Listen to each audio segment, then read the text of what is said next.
Stale listings, what are they? How do they happen? We're going to unpack it this morning. A huge topic that we're always coming up against as an agent.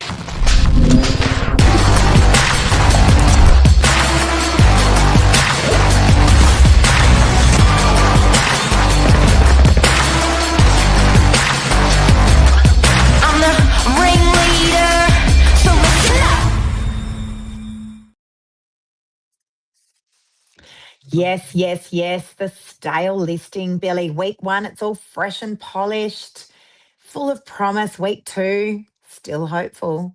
Week 3, questions start creeping in. And by week 4, it's not a hot property anymore. It's a stale sandwich sitting in the window that no one wants to touch. Often that's the case, isn't it? Like I'm always saying in our office, like you've literally got 2 weeks. You've got 2 weeks. That's it. No one wants to say it out loud, Billy, but properties, they don't go stale by accident. They go stale because the market spoke and someone didn't listen. Someone didn't listen. We're seeing a lot of them at the moment. What sort of numbers have we got at the moment across the real estate portals? That's always our metric. What are we looking at? Yeah, it's just shy of 1,000 properties across the Northern Beaches at the moment. And that's up from, we're seeing 700, around the 700 range, towards the first quarter one of the year, start of the year. So, yeah, it's a big jump up. And I reckon, Billy, half of those properties that are sitting on those real estate portals have been on the market for more than 30 plus days. And that's starting to get into stale listing territory. Guys, did you hear that? 30 plus days. Yeah, by definition, it's days on market, that creates a benchmark in the area. And then it's the, buyer's perception as a listing starts to age. They recognize it sort of coming full circle. Okay, so I've got some cold hard facts here. The reality is if your property has been sitting on the market for 30 plus days, and listen, this is definitely area centric, all right? Because if you're regional Australia, no doubt the days on market, how long it's going to take to get your property sold is really going to stretch out. But in areas where we operate, such as the Northern Beaches, if a property's been sitting on the market for more than 30 days, are you ready? It's not a marketing issue. It's a price issue. And as a vendor, you may not want to hear that. And you have every option to say, I'm just going to wait. I'm going to wait. I'm going to wait. But it's going to be a slippery slope down the hill for you. That is the truth. Buyers don't miss good properties. If it's good value, it's gone and it's gone quickly. That's the truth. When you see those properties and they pop up onto social media or they pop up onto Domain or realestate.com, you're like, God, that came and went quickly. Yeah. At the moment in this market, if it's gone quickly, it's decent value. Yeah. Yeah. And I suppose the reason a listing can go stale, it's most commonly overpriced. It could be poor marketing, could be presentation, could be the timing, and it could be an agency sort of mismatch with strategy. But more often than not, price is the biggest. Correct. So more often than not, it comes back to the price. The longer a property sits around, the more power actually shifts away from the seller and actually goes straight into the buyer's hands. So I want to talk about a scenario. We were just talking about it off air, Billy. I want to talk about a property that went stale scenario. Property was with us. Really, really good property, all renovated, presentation, tick. We look at the 3 Ps, when a property's not moving. We look at price, we look at product, the actual property itself, and we look at presentation and how the property's presenting. Is there an issue with it? Does it have a driveway that's super steep? Do you have to walk 1,000,000 stairs to get up to the property? We look at all those factors because that's going to have an impact on price. Property that was listed with us, and within the first 2 weeks of the campaign, Billy, you had a really good offer on it. I'll let you pick up the story here. Yeah, really strong offer. And I sympathise for owners when you've not had an abundance of offers, and sometimes it's the first offer that's the best offer. What do you measure it against? There's always that sort of sitting on the fence. Do we wait a little bit longer, see what else we can get, or do we take it and go?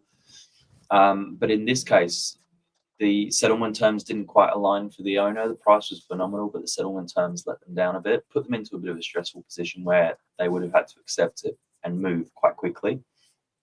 And that didn't work for them at the time. So decided to hold on, wait, but it ended up becoming the wait of what felt like a lifetime. It dragged on for about 4 months, changed agent, and ended up selling for 250,000 between the first offer and the second offer. Big difference. So $250,000. And guys, let me tell you, this was a 2-bedroom apartment. This was not a multi-million-dollar home. So, the settlement terms that didn't align is certainly one thing, but it ended up costing that vendor $250,000. That's the truth. So you've got, really, you've got the first 2 weeks. That's your golden window. That's when you're going to get the competition. That's when you're going to get the urgency. And after that, I'm sorry to tell you, you're pretty much chasing the market down. Every new buyer that walks through your property, they're not excited anymore after that. They're suspicious when they walk through the doors. They're wondering what's wrong. When a property doesn't sell, and buyers see it sitting out there for too long, they think one of two things. They think something's wrong with it, or they think this is overpriced. I'm hearing it more often than not now, Billy, where buyers are asking, how long's this property been on the market for? They get the metric. They understand that if it's been on the market for more than 30 days, something must be wrong. So I want to give some ideas to you guys out there that are watching this, that are going, oh, this sounds like me. I spoke with a prospective client yesterday.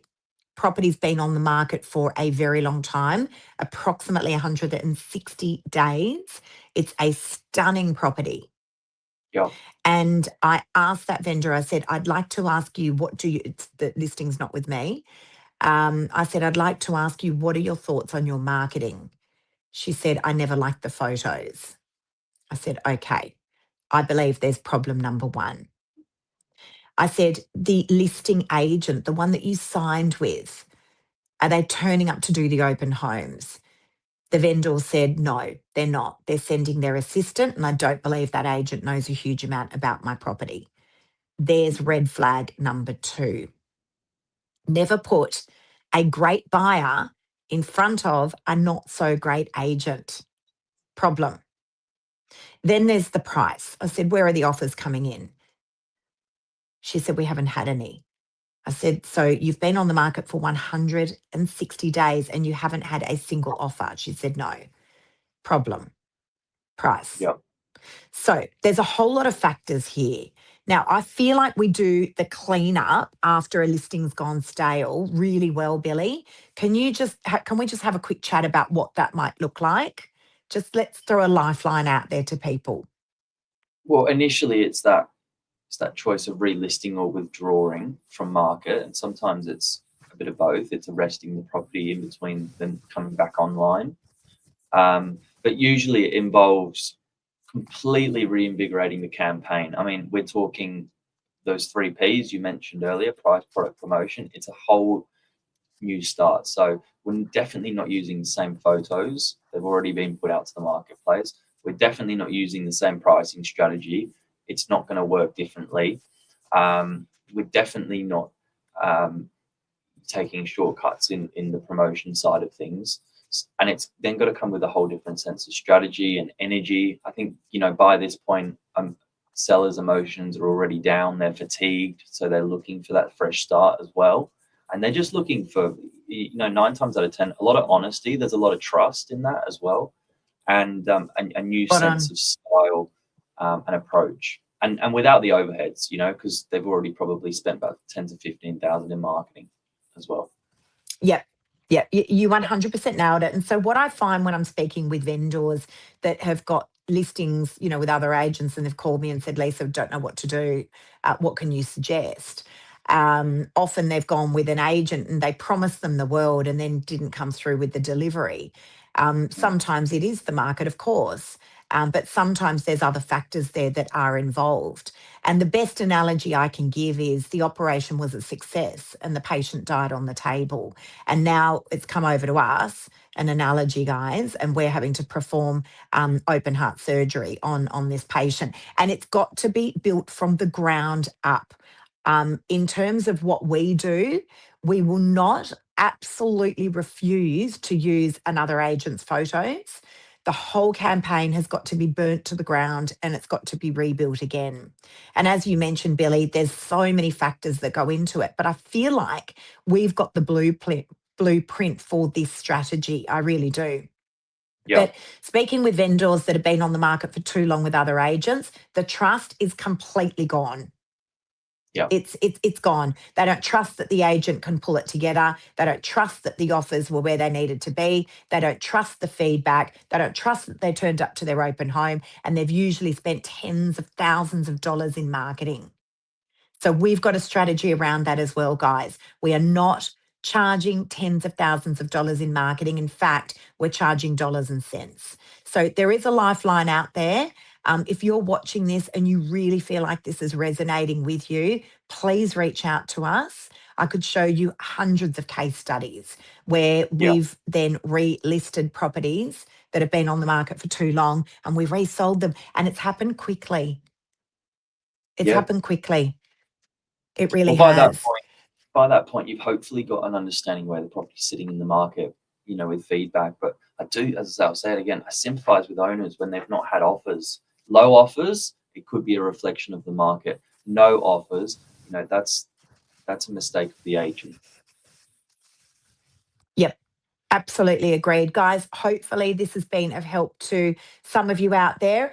We felt it was a really important topic for this morning. We're hearing it a lot of late. I reckon in the last 7 days, Billy, I've had probably half a dozen calls. I spent about an hour on the phone yesterday with a lovely client. They're very disheartened. But understand there is a lifeline out there. There absolutely is. If we can help, feel free to reach out to us. Yeah, absolutely. Thank you. Great topic. Thanks, guys. Thanks, Billy. Have a great morning, everyone. See you later. Have a good day. See ya.